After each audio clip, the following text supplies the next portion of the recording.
Could it have been like this, sometime in a Stone Age cave? One morning, one of the clan reports having spoken to his parents in a dream. Everyone remembers the dream, more or less, but it usually fades quickly and disappears into oblivion. Sometimes an intangible impression remains that haunts you throughout the day, but nothing that you can put into words.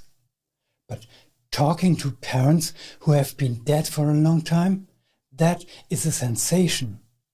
Someone not only remembers a dream in detail, they even talk to the deceased in it. So they are not simply gone, they continue to exist and can return to the living to communicate with them in a dream. That changes everything. No wonder the other members of the clan also want to know how their deceased loved ones are doing and whether they have anything important to tell. This in turn motivates the dreamer to continue practicing. How do you do this? To remember deliberately, to remain conscious in the dream, to actively intervene and ask questions. Is there help, rituals, herbs, drugs? Over time, the dreamer becomes more knowledgeable. He does not always succeed in summoning the spirits of the deceased, but a certain routine is established and people seeking advice begin to turn to him. His status in the group changes. New questions arise. If it is possible to speak with the dead, would it not also be possible to communicate with the wind, the river, the thunder, the animals? If you could find out whether the hunt is worthwhile, where the game is, or where the fish are. And what if someone is ill or injured? Do the spirits of the afterlife know what to do then? Whoever has access to this realm is given the role of sage, healer, and priest. In the incipient specialization of the early human community, the dreamer assumes a co-determining position, which becomes increasingly important the more often he is right. Did the herb heal the sick person? Did the downcast find new courage after talking to the deceased? Did the game stay where it was expected, and was the weather favorable for the venture? A certain ethic takes hold. If you behave modestly and kindly, ask and bring gifts, for example sacrifices, then the spirit behaves graciously and generously. In this way you become, at least to some extent, the master of your own destiny.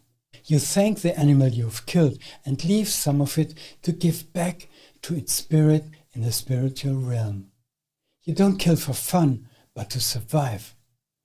Every animal has a soul that is valuable and deserves respect. How else would it be possible to speak to it? According to this logic, everything that lives has a soul. The tree, the flower, the river, and the rain, all of nature has a soul. And the one who communicates with all of this is the shaman.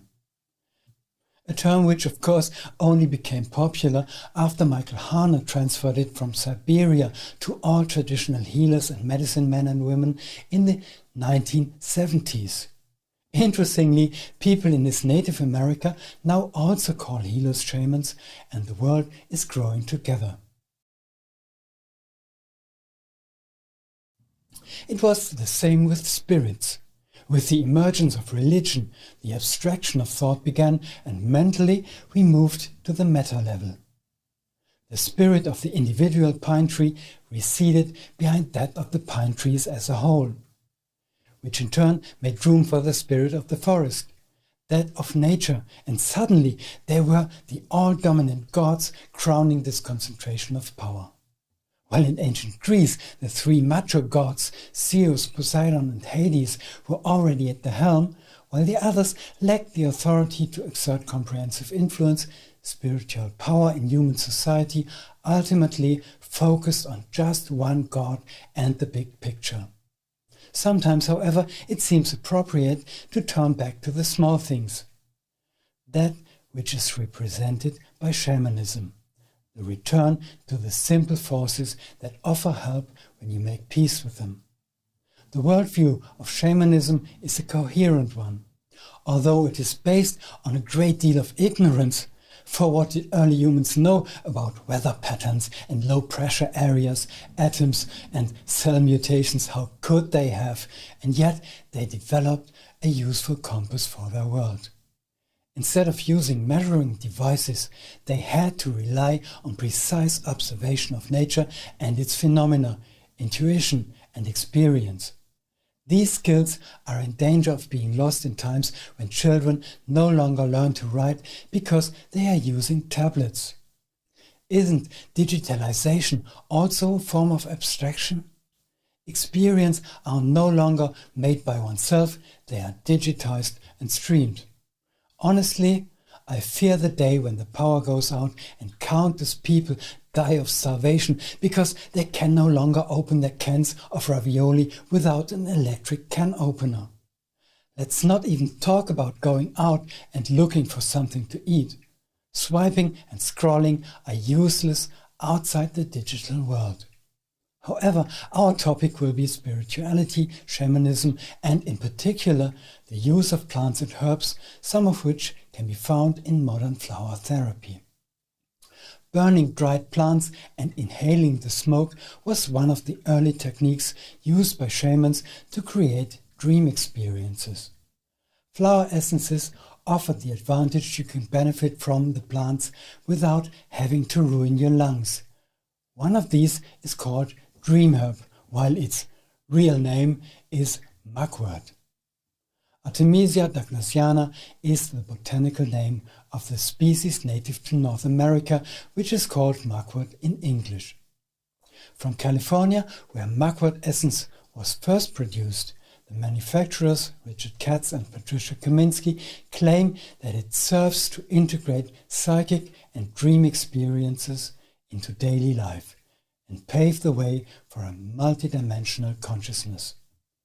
It goes on to say that mugwort enhances the receptive quality of the psyche and enables greater awareness of dreams, allowing the self to gain insight into the affairs of daily life and access guidance from the spiritual world.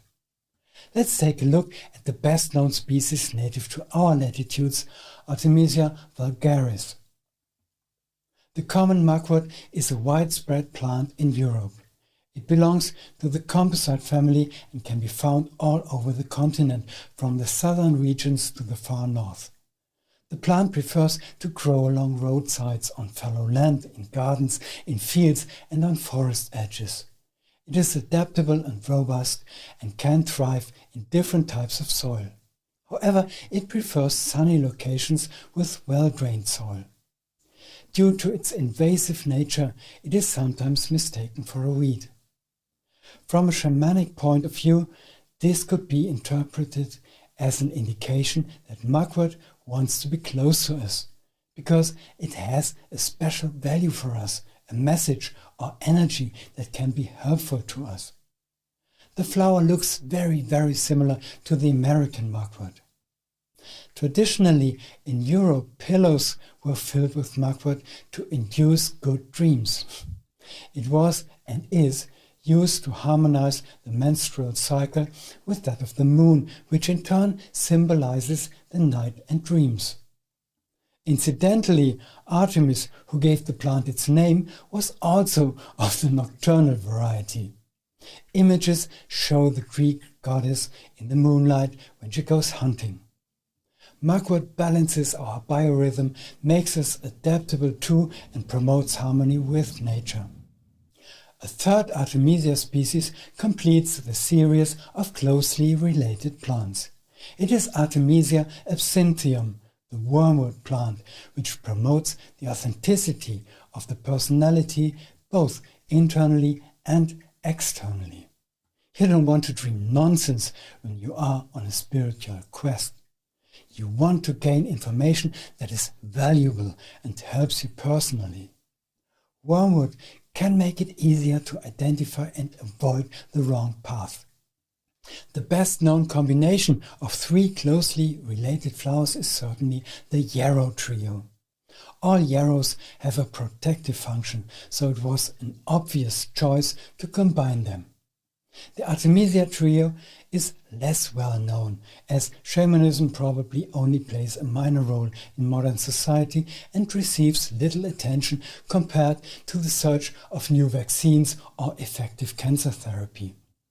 It could very well play a greater role in this, as it allows us to take a different, unfamiliar view of nature, which can certainly be useful, for example, in an ecological sense.